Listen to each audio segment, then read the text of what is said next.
Twitter, Facebook, YouTube, Friendster, MySpace, Dig, LiveJournal, Ustream, Wikipedia, Skype, LinkedIn. In order to play with this record, you must tune your bass to ours. Look out. Coming to you live from Austin, Texas during the South by Southwest Interactive Conference, showcasing the best new websites, video games, and startup ideas the community has to offer. This is the Derrick Ashong Experience on Oprah Radio. This show is for everybody, and we are here to inform you, here to help you, and here to give you an inside look into how social media can work for you. Get involved at 866-OPRA-XM, 866-677-2496. Twitter.com/Ashong.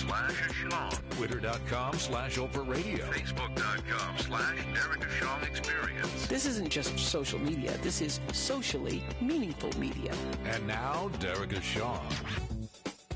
Well, all right. What's up, you guys? Welcome to the Derrick Ashong Experience. This is DNA in the house. We are representing live from Austin, Texas at the South by Southwest Interactive Conference. Now, for those that don't know, and you really should, and by the end of today, you absolutely will, South by Southwest is one of the greatest sort of artistic, creative, intellectual, technological gatherings in the country, really in the world. It started out as a music festival, and it expanded to encompass interactive and film. And this year, social media has invaded the space, and everyone and their mommy is in town. Last night, we went to a party hosted by Microsoft. It was like geek heaven. We were all up in there like, yo. We got up in the VIP lounge. We were standing outside. I met a dude from Singapore. He came all the way from Singapore to be at this event. And he had this name, same spelling as mine, Derrick. I was like, that's got a great ring to it. So we got him in the VIP with us. And it was an absolute blast. What we're here to do is to give you an opportunity to understand what social media is all about and why it's important for you to get connected. I know some of y'all have been wondering, well, I don't know if I want to be on Facebook because, I don't want everybody to know who I am and where I am. And some of y'all are like, well, I don't want to be on Twitter because, I don't know how to tweet. And, it just seems like, what am I going to talk about? And some people are like my parents who basically don't have a Twitter account, but read my tweets every day. And basically, I know, mommy, you're reading it right now, what I said and what I did last night. It's okay. I got to keep it right because they're watching me. Well, we want to make sure that all of you get connected. So we have a series of incredible guests today to give us some windows and some insight into the world of social media. We are going to start with the man behind this particular event, the man who has made it all happen. Hugh Forrest is the organizer of South by Southwest Interactive, and he's been so since 1995. Is that correct, Hugh? That is correct. Okay, so could you give the people in a nutshell, what is this event all about? Well, it's hard in a nutshell, but basically we try to pull together some of the people who are doing the most creative, most innovative, most inspiring, most thought-provoking stuff in the new media world. We call these people digital creatives. So whether they're people who are working on wireless innovation or still doing blogging or tweeting or working on new interfaces, new touchscreens, that type of thing, we bring them all together. And what makes South by Southwest so special is, as well as all these digital creatives, we have all these filmmakers coming in town for the film event, and then we have musicians coming in town. So it's just this gathering of these very, very creative people, and there's just an excitement in the air. It's always it's great, and it's in spring in Austin, which is a really fun time. So it's just kind of a rebirth, and it's a lot of fun. So this is one of the things that I love about what you guys are doing, because basically there's a very natural relationship between the media world, film, TV, music, and digital technologies. Absolutely. But it seems like some of these industries have been slow on the uptake. The music industry notoriously so, but film and television to a large degree as well. You guys have been ahead of the curve. When did you start fusing these three concepts together? Well, we've had South by Southwest started as a music-only event in 1989, and then in 1994 we added what was then a combined film and multimedia event. And every year these industries converge closer and closer and closer, and where's the distinction between an indie filmmaker and someone who's doing video blogging? Well, there's really not much distinction anymore. That said, these are industries that often aren't together in the same place, and so often what we hear about the most meaningful connections or brainstorms that come out of the event is, when a new media person meets a musician and they didn't realize they had something in common, but they figure that out and they work on a project together. And those kinds of connections are very powerful and very, South by Southwest centric. Absolutely. I mean, it's been one of the greatest things for me. So here we are, we're broadcasting, and for those who are just joining us, this is the Derrick Ashong Experience. You can actually hear us live online right now. This is a social media experience. So some of you are with us on satellite, Sirius 195, XM 156. Others are watching us at Facebook and at Ustream. If you don't know, now you know. You can check us out at ustream.tv/Derrick Ashong Experience. And big ups to Ustream for always supporting this and getting the word out about this particular project. You can also see our Ustream feed on Facebook, facebook.com/Derrick Ashong Experience, and you can holla at me at twitter.com/Ashong. The hashtag for this conversation is hash, aka pound, or that number sign, the DNAX. We're broadcasting live from South by Southwest. Now, I'm here with Hugh Forrest, who is the event director for South by Southwest Interactive, who's just been telling us about, the magic that happens when digital media people come together with musicians. And I, as a musician and a broadcaster, have had a very similar experience in that one of the partners in my band, Solfege, is actually, he used to be former director of technology for the DNC. Wow. So when we were first, we used to sing together when we were teenagers, just because we're fun. Then we all grew up and went into interesting fields, and we decided, hey, we're going to do this together. And it was such a natural fit because we were both into artistry, we're both into technology. And the way I look at it is, technology just gives us tools. Absolutely. Where we can more easily do what we do and get it out to more people. Sure. Sure. And certainly the bottom line, I think, with what we do or what we try to do is less about technology and more about creativity. Yes. I mean, people who are bringing creativity and passion and energy to what they do. And that's the bottom line here. And hopefully people are sharing that and growing from that and inspiring each other, and new ideas come out of that. I mean, personally, I have a hard time with a lot of this technology, but I do think I have a pretty good idea of recognizing very creative people and trying to bring them together. And I think that's, something that this technology enables, is you don't have to be a geek per se to be able to use the technology. We've got one of the sessions this week is about how to do a tech startup without a technology person. Interesting. Tools are out there that it's very easy to do that now. Well, it's funny because I've met a lot of people who come from backgrounds, and this is good, especially for, a bunch of, our listenership is interesting because we've got a bunch of people who are very, very tech savvy, and we have people who are not so much into that, digital world yet, and we're trying to draw them in. And one of the things that I find fascinating is I've met people who you wouldn't typically expect to be digital mavens or to know and understand how all this works, who have been basically doing things on their own because the tools are so easy that anyone can get connected. I always tell people that, even things like SMS and text. My grandmother had a cell phone before I did. And that's because she is living overseas, and a lot of people in other parts of the world have really taken on those technologies. So I'm hoping that what we can do today is help people have a better understanding of how this stuff connects to them. One of the things I was wondering from your perspective is, what makes this South by Southwest 2010 special? What are you most excited about this year? Well, I think one of the things we're most excited about is just that we have, in a relative down economy, we have managed to grow a lot. And that's exciting. And it means that there's still innovation and a lot of movement in this market, and that's great to see. And it's just great to bring so many different people together. I mean, what I like about this event and where we've moved it in the last few years is how much diversity we bring in. Again, how many different kinds of people.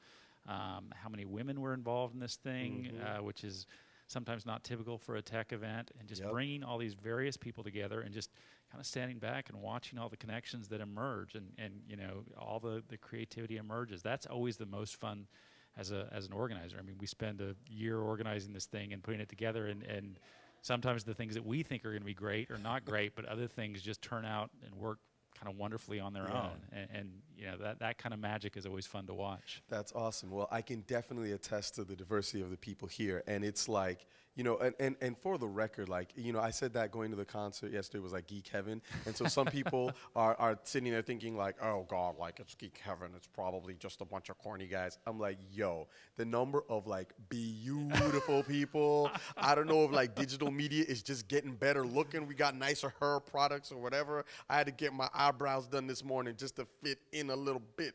I mean, this is clearly the place to be. And it was wonderful to see that. You know, I've met people from Canada. I've seen people from Europe. I've seen people from Asia, all coming together. And Good. I think that that's really wonderful that you kind of created a global platform.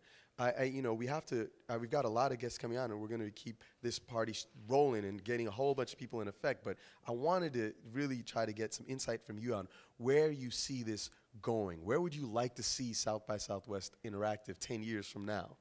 Well, that's a great question. I would have never guessed, again, that we'd have grown as much in the last few years as we have. Our growth is very much reflective of the power of social networks. And I hope that we can continue to grow and continue to provide captivating, dynamic programming. One of the issues we face currently is just we're running out of physical space in our current locations, and hence we're next door from where the actual convention center is. But I would love to see that as the event continues to grow, that we take over more of Austin and just become this, you know, like this 4 days in Austin where they're just, you know, these digital creatives everywhere who are spreading out and doing great things and helping to spread that creativity and new ideas and new innovation. And again, that's the most fun of the event. You know, one thing that you mentioned before is I think you're hitting exactly on it. I mean, what we are is a platform where people can, very creative people can come in and meet other people, get things done, make new connections, make new business connections, make new friendships, make new networking partnerships. You know, that's what we do best is provide the platform and then just kind of sit back and watch things grow. I love it. I love it. Hugh Forrest, thanks a billion. Thank you. I want to, before we let you go, what's one thing, if there was one thing that you wanted listeners to know about social media, what would you say? Social media will, if used correctly, is a great way to get your message out, and you know, your audience knows your product better than you do, and that's what we found, that the more we can tap into that audience and let that audience kind of pull us as opposed to us push them, the stronger we've become. You heard it here, folks. Basically, social media allows people to tell you what they want. Absolutely. And that can apply if you're a business person, that can apply if you're in government, that could apply if you're just a member of a community and a neighborhood, maybe you're involved with a school or with Little League. This is a way of getting the word out. Hugh Forrest, Event Director, South by Southwest Interactive. Thanks for joining us. Thank you. We're going to take a quick break. When we come back, we're going to be talking with an amazing technologist from Cisco. Technologic. I it, use it, break it, fix it, trash it, change it, mail, upgrade it, chart it, point it, zoom it, press it, snap it, work it, quick erase it, write it, get it, paste it, save it, load it.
You're listening to Oprah Radio.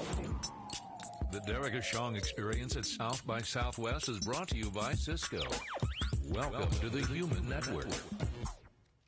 All right, that's us, yo. We are in effect live from South by Southwest in Austin, Texas. We just had a great conversation with Hugh Forrest, who's the event director for South by Southwest Interactive, trying to give you guys some insight into what social media is all about. Now, one of the things that I'm sure will come up a few times today is this question of, does social media really enhance or detract from our lives? And I've heard a lot of people who've argued that, well, these are things that create more distance between us. I mean, if we all spend our time online, how can we be connecting with one another? How can we really be building normal and valid human relationships? And my whole thing is, I would say that the world today is unequivocally more interconnected than ever before. I mean, think about it. Nowadays, if you want to know what's going on in another country, you can turn on your television, one of your 200 cable stations, one of your 200 satellite radio stations, or one of the billions of websites out there, and you can find out direct from the BBC what's happening in that part of the world. Well, from the BBC worldwide, you can find out what's going on. But you can decide that you want to connect directly to This Day newspaper out of Nigeria and figure out exactly what's going down over there, or any number of amazing publications worldwide right online. And what I found is through my Twitter account, twitter.com/Ashong, I get information from friends across the globe about things that are happening as they're happening. Before it's even reported in the news half of the time, I know what's going on. When the earthquake happened in Haiti, I found out first through Twitter. When the earthquake happened in Costa Rica, I found out first through Twitter. When there has been all of these this violence, ethnic and religious tension in Nigeria, the last couple weeks in Jos, I found out through Twitter.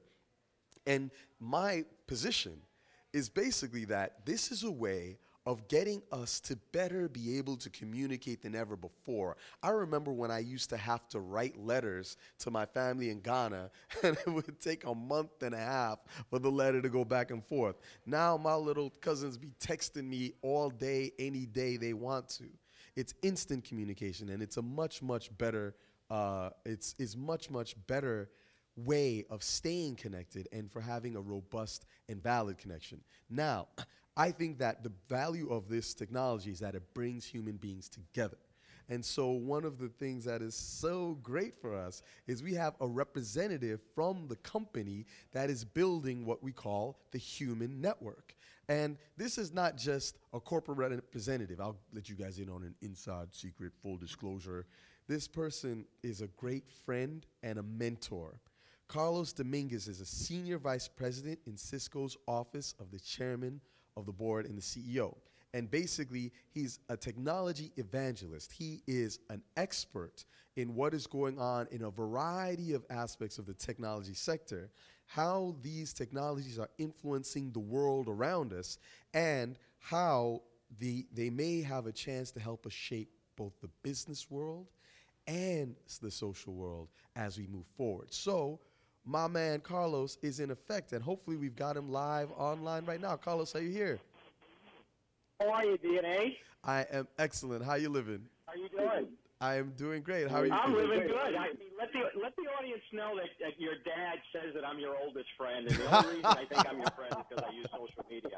So that's just true, yo. My dad says that Carlos is my oldest friend, and not the friend that I've known the longest, but literally the oldest person that I am friends with. But Carlos is not that old. He looks super fly. He keeps it young and fresh, as we all know. And I think part of it, Carlos, is that you stay connected with the entire globe. So can you give the people in a nutshell what you do? Sure. I have the privilege of working for a company that is almost synonymous with the Internet. And for many, many years from our founding fathers at Cisco, all we did was the plumbing of the Internet. Word. But over the last about 8 or 9 years, we've really made a lot of different strides, actually moving product that you can see and touch And we're doing a lot now today with our WebEx technology, where you're seeing me here and we're connecting. So I get the ability to evangelize around the world, Derek. So it's one of the best jobs in the company, but I don't want to let anybody know. Well, we'll keep it under wraps. Hopefully no one else from Cisco is listening to the broadcast, but the cat might be out of the bag. Basically, so one of the things I got... Be out of the bag. Oh, go ahead. Go ahead.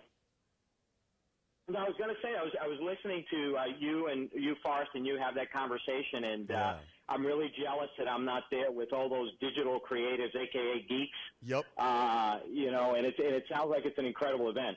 Well, it is. And for those that are just joining us, you are listening live to the Derrick Ashong Experience. We're broadcasting from Austin, Texas at the South by Southwest Interactive Festival, and on the line with me and via WebEx by Cisco, we have got Carlos Dominguez, Senior Vice President at Cisco in the Office of the CEO, who is not only an amazing technology evangelist around the world, basically telling and teaching people how technology can be a tool for improving upon our lives, but he's also a great personal friend and a mentor. Carlos, one of the first things that you showed me that completely blew my mind was telepresence, right? And I got to go into this room and have a conversation with you via this amazing technology. And for those who haven't seen it, it's basically like a giant it's like a half of a conference room. You've got half of a table, and in front of it, you've got 3 HD panel screens.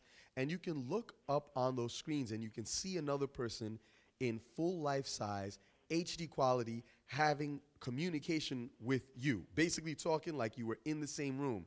I know that when I first saw this, it completely blew my mind. But Carlos, you get to talk to a lot of business people. How does something like telepresence, when it feels like you're in the room, change the kind of value of a meeting as opposed to doing it on the phone? Well, that's a really great question, Derek. And, one of the things that's important to note is that video conferencing has been around. It's not a new technology. I remember as a kid going to the 1964 World's Fair and seeing the video picture phone. Word. So the reason it hasn't been effective has been that the quality of the video hasn't been very good. The sound quality hasn't been good, and it's been very difficult to use. So when we set out to really revolutionize how people communicate using technology like telepresence, we wanted to address the quality of the video. So what we've got is very high quality, 1080p. For those of you that are not technical, it looks like you're there. Exactly. It's on a large 65-inch screen. And if you think about it, the concept is you get a circular table, you cut it in half, you put one in Austin where you are, and let's say we'll throw one in New York where I am.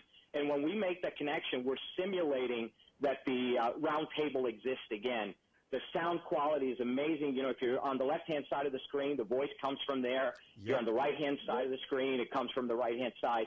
Ultimately, what we're trying to do is that within a 5-minute period, you absolutely forget that you're not physically in there in the same room. Well, that is exactly what happens. Because I remember the first time I saw it, literally, like, you see the other person moving to another side of the room, and their voice carries, it flows. I mean, it's literally like being in the same space with them, and I think that that is so powerful. And I feel like, a lot of, like, the media industries, I was just saying to Hugh Forrest, that Hugh Forrest, who's the director of South by Southwest Interactive, which is where we are right now, I was saying to him that I think the media industries have been slow to absorb the value of some of these technologies. But everyone is starting to recognize how powerful video is. And I was wondering, as an expert, can you give us an idea of what you think is happening with video online and via broadcast and all the ways it's being used? And where do you see this trend moving over the next few years?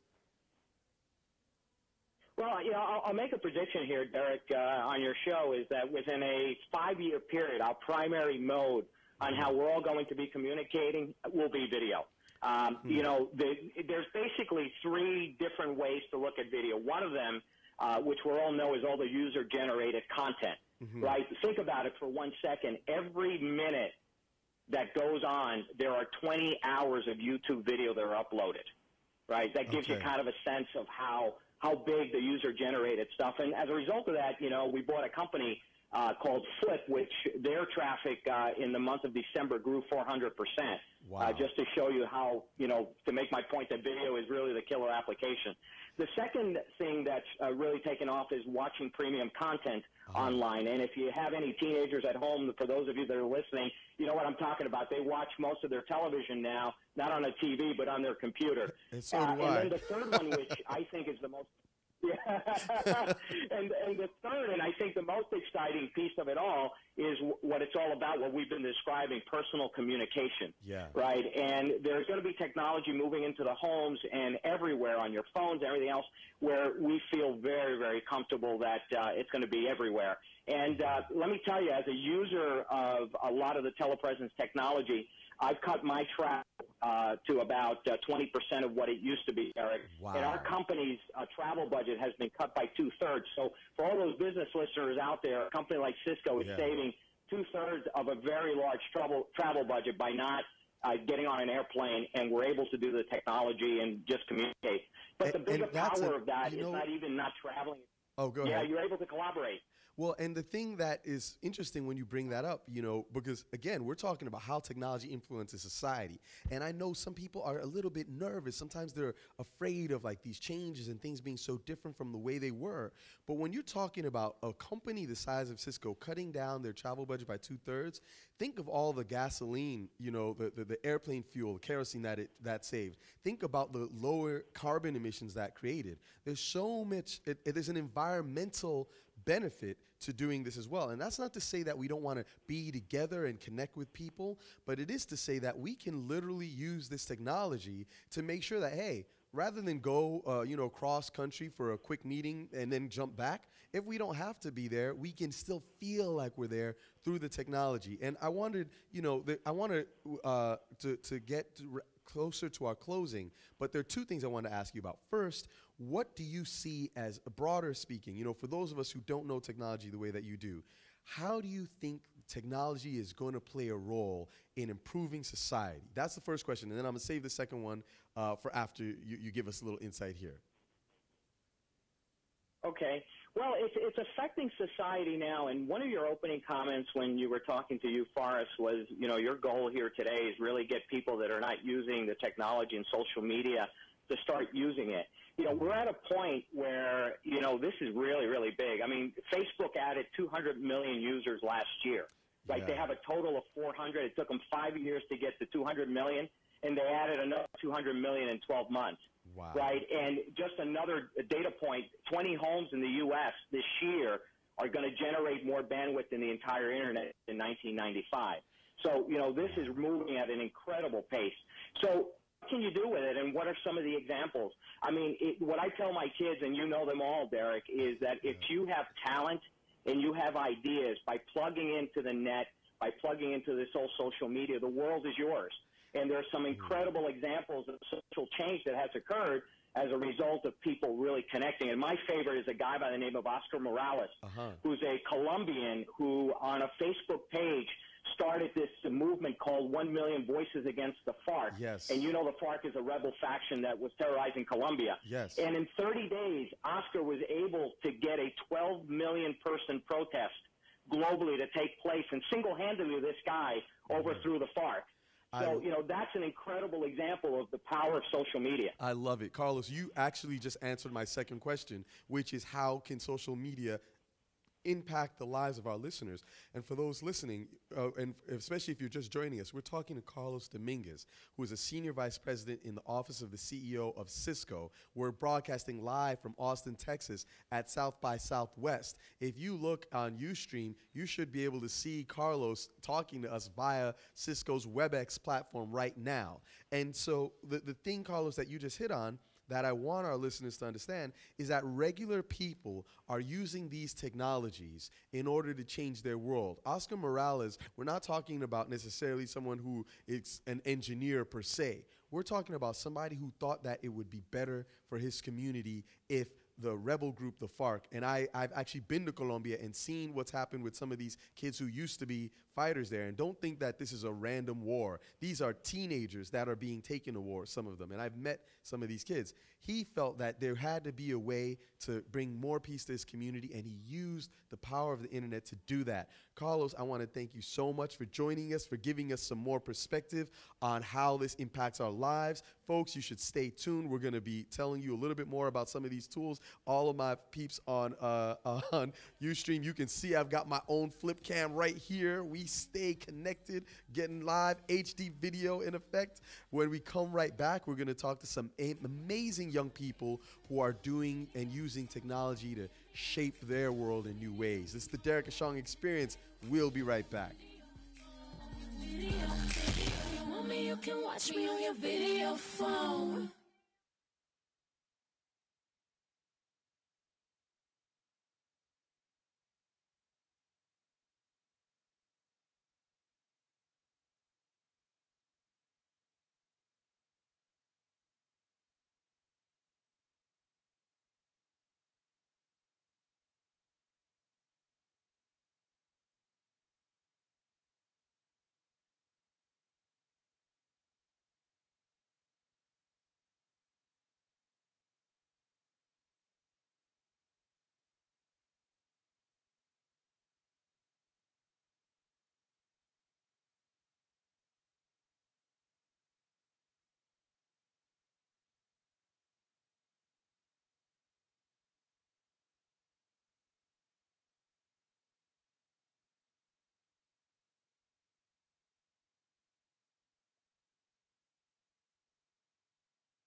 You're listening to Oprah Radio. South by Southwest 101.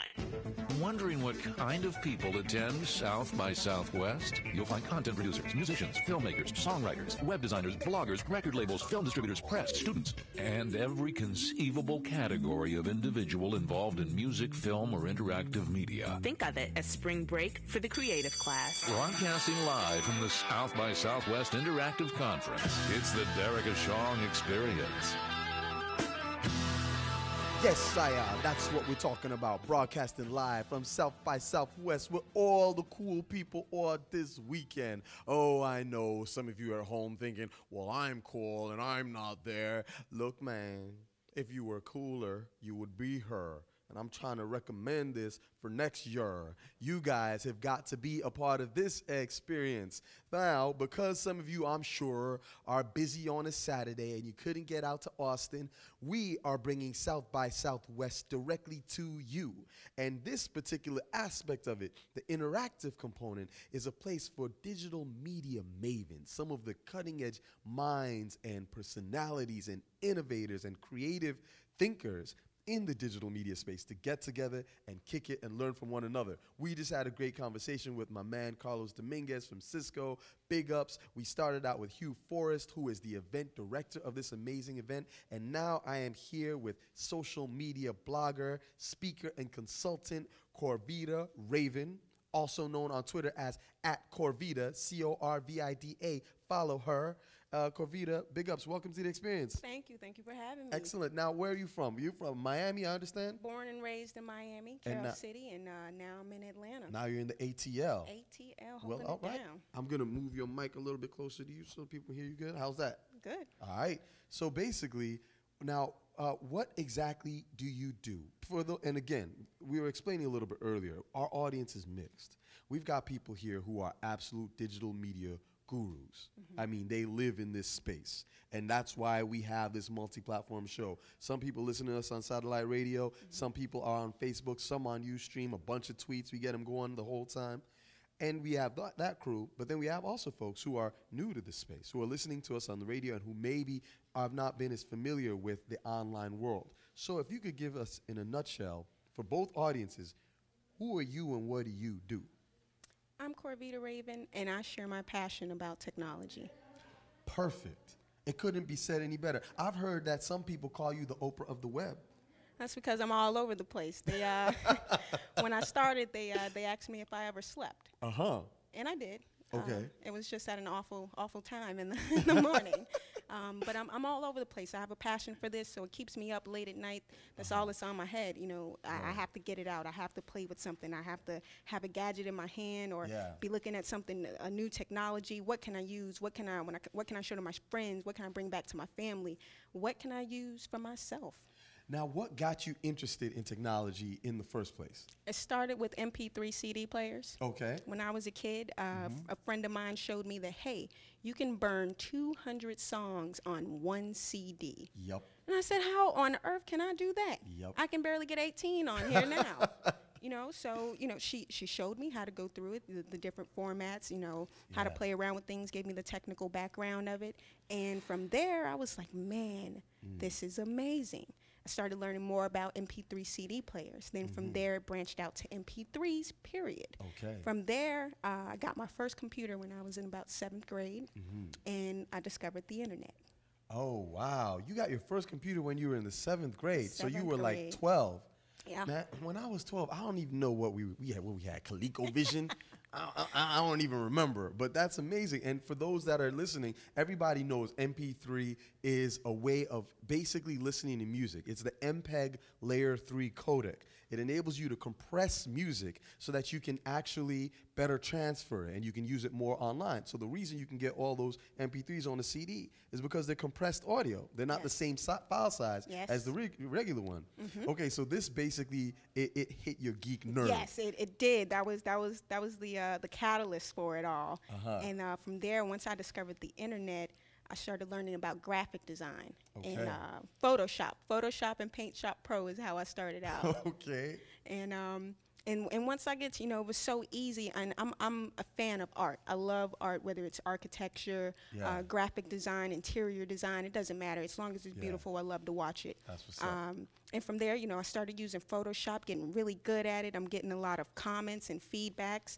I was on LiveJournal, and I was on a couple of message boards also. So I was sharing the things that I was creating. So basically, you're making amazing images, and you're getting them out there to lots of the people, and people are vibing with those images. Yes, and then I found this whole other community who of talented and amazing women who were designers also, my age, 12, 13, 14, 15. Okay. And we're all in this big group, designing and sharing ideas and supporting and encouraging each other. Yeah. And from there, I learned more about web design.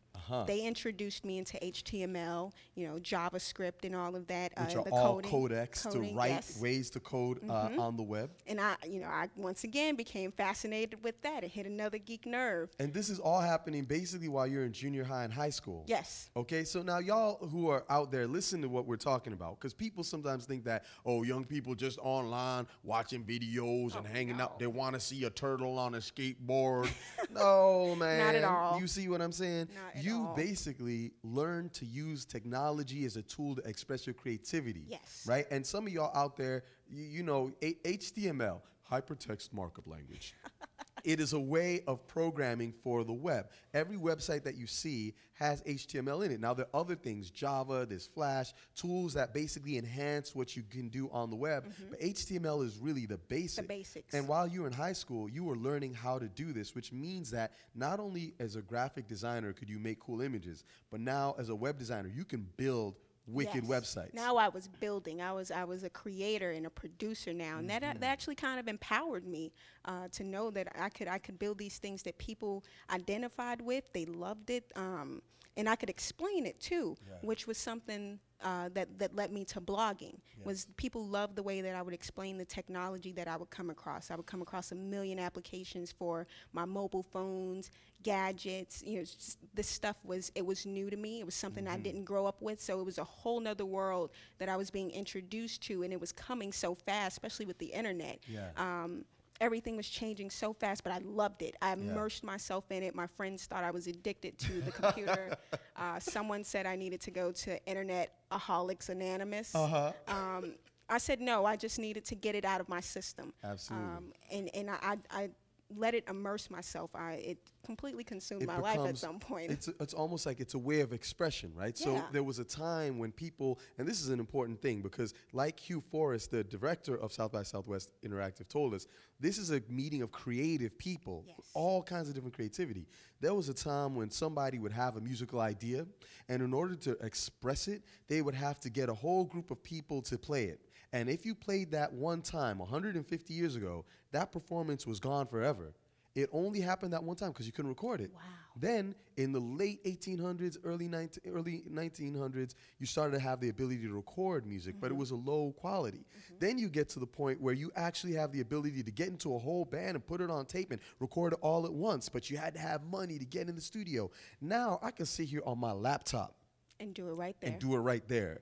And so it's not that the technology is changing who we are. It is enhancing our ability to express who we are. And you are a perfect manifestation of that. I love you. Yo, I'm saying you are my kind of peoples. We are here. This is the Derrick Ashong Experience. We are talking live with Corvida Raven, known on Twitter as @Corvida, Corvida. This is our live event from South by Southwest Interactive in Austin, Texas. We are bringing the conference to you. Some of y'all weren't able to make it, so we want this to be right up in your ear hole so that you can understand why we get so excited when we talk about social media. Corvida is a perfect example of a young woman who has expressed herself on many levels using this technology. And I was wondering if you could give people an idea of what you do right now. Because you are somebody who really educates other people, and you've kind of become a thought leader in the space. And that's how, from graphic design, it went into blogging. And blogging, I was taking a year off from school. I couldn't afford to go back at that time. From college? Yes, from Hampton University in Hampton, Virginia. This was during my junior year, and I reached out to a couple of these same ladies who I've been interacting with from the beginning. And I'm like, guys, I'm having a little trouble. I'm here. I got to take a semester off. I have no idea what to do. They say, Corvida, you know so much. Why don't you start blogging about these things? You're telling us these things on the forums, about the apps, about the services that are coming out. Why don't you start blogging about them? I start blogging about them. 2 weeks later, I'm getting hits. Couple of weeks later, I'm getting link backs. Next thing you know, I'm getting linked to from Mashable. I'm getting linked to from Read Write Web. I'm getting linked to from TechCrunch, you know, and these are big names in the tech space. 3 months later, I have over 1,000 people at my website, and I'm also getting ready to start my first position as a full-time writer for Read Write Web, which was my favorite blog at the time. So I was amazed by it. From there, a year later, on Fast Company's Most Influential Women in Technology list. Yo, so basically you had to take some time off of school and for financial considerations, and you turned that moment, that setback, into a whole level of opportunity. The people who you were watching before, you are now a part of. A part of, yes. That is bananas. I love it. You guys, we are here at South by Southwest talking about technology. 866-677-2496. 866-677-2496. Call us and let me know, why did you get involved with social media? What social media platforms do you use? Are you afraid of the technology? Are you uncertain? Are you unsure? Call us and let us know. Corvita, we are going to be having to let you go momentarily, but before we do, I wanted to give you a chance, and I was hoping you could drop some wisdom on our listeners to tell people what's the one thing you want folks tuning in right now to know about social media. I want you to know that there's a community out there for you, that you're never alone. And that's what I discovered through social media. I made so many connections with great women. I have a plethora of mentors that I didn't have access to before. And to me, social media is the way for you to get access to those communities that you wouldn't have even thought you could access before. I've been opened up to a new world of opportunity, and so can you. All you have to do is, just get out there, start a blog, start tweeting about those passions. And your passion is more contagious than any expertise could ever be. Don't worry about being an expert. Be passionate. Be passionate. This is Corvita Raven. We are talking to the Oprah of the web, my girl. Thank you so much for joining us. For having me, Derrick. Absolutely, and hopefully we'll have you come back again and hang out. Of course, anytime. Right.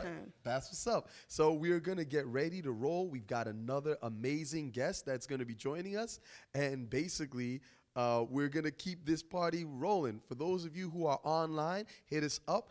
Anything you've got to say, make sure you put the hashtag on it. And that hashtag for this conversation is the #, hash as we call it, the DNAX. It will let you know and let us know that you are talking to us about what's on your mind. Folks, we want to know, how did you get involved with social media? Are you involved with social media?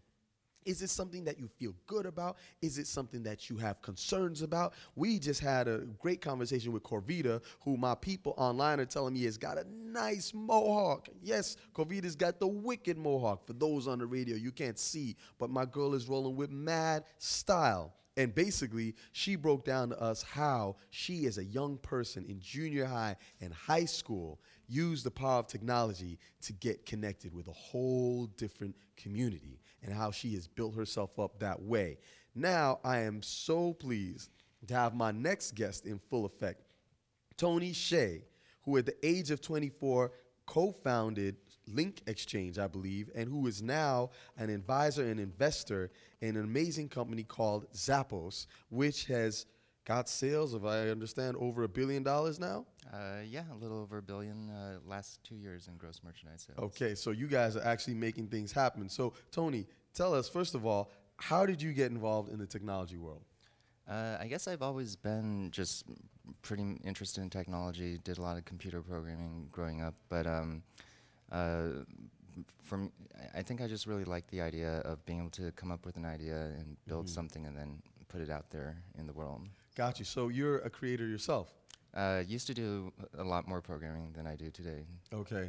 But that's kind of what drew you in, the idea that you could take a concept and you could manifest it and put it out into the world. Yep. Okay. Definitely. And so what was the first things? Was this something you were doing in high school, in college? Or what were the first sort of things that you got drawn into, and when?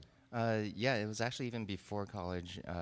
Was just tinkering around with computer stuff, and then in high school did a lot of programming, and so the first company that I was involved in, Link Exchange, my roommate and I basically spent a weekend programming the website, and then we just launched it and had no idea what was going to happen to it. But I think, that sense of adventure was definitely a big part of it. And then with Zappos, it's been the same thing. We've actually been at it for 10 years at Zappos.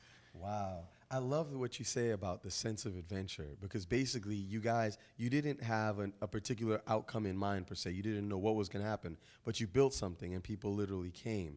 So one of the things I wonder, again, for those of the folks who are listening, and some people are thinking, well, maybe they're not that tech savvy or they're not as familiar with certain tools on the web. And yet we see that a lot of people are empowering themselves with technology. What do you think of is the place of technology in society today? I guess for us, I've never really thought of technology as in and of itself just a reason to do something. Like, it's more something that enables you to, in our case at Zappos, to sell shoes and clothing online. But really, we don't want to be known as a technology company. We don't think of ourselves as a technology company. We really think of ourselves as a service company, and so we put our 1-800 number on the top of every page on our website. And actually, what we're known for are when customers call and they talk to a real person. So if anything, we're kind of anti-technology and more about high touch than high tech. Gotcha. So basically, you are a tech company, but tech is not the point. You're basically using technology to facilitate the business that you are in. Yeah, and there's so many great stories we hear. We get probably 5,000 or 6,000 phone calls a day, and sometimes I took a phone call a couple months ago where it was these two old ladies, and one of them was trying to convince the other to dress like her, and then they were arguing over. I think they were like 70 years old and arguing with each other about whether she dressed properly, and then we had another phone call where someone called late night and tried to order pizza from us. Wow. And so, there's all sorts of fun, interesting stories. And it's really those moments when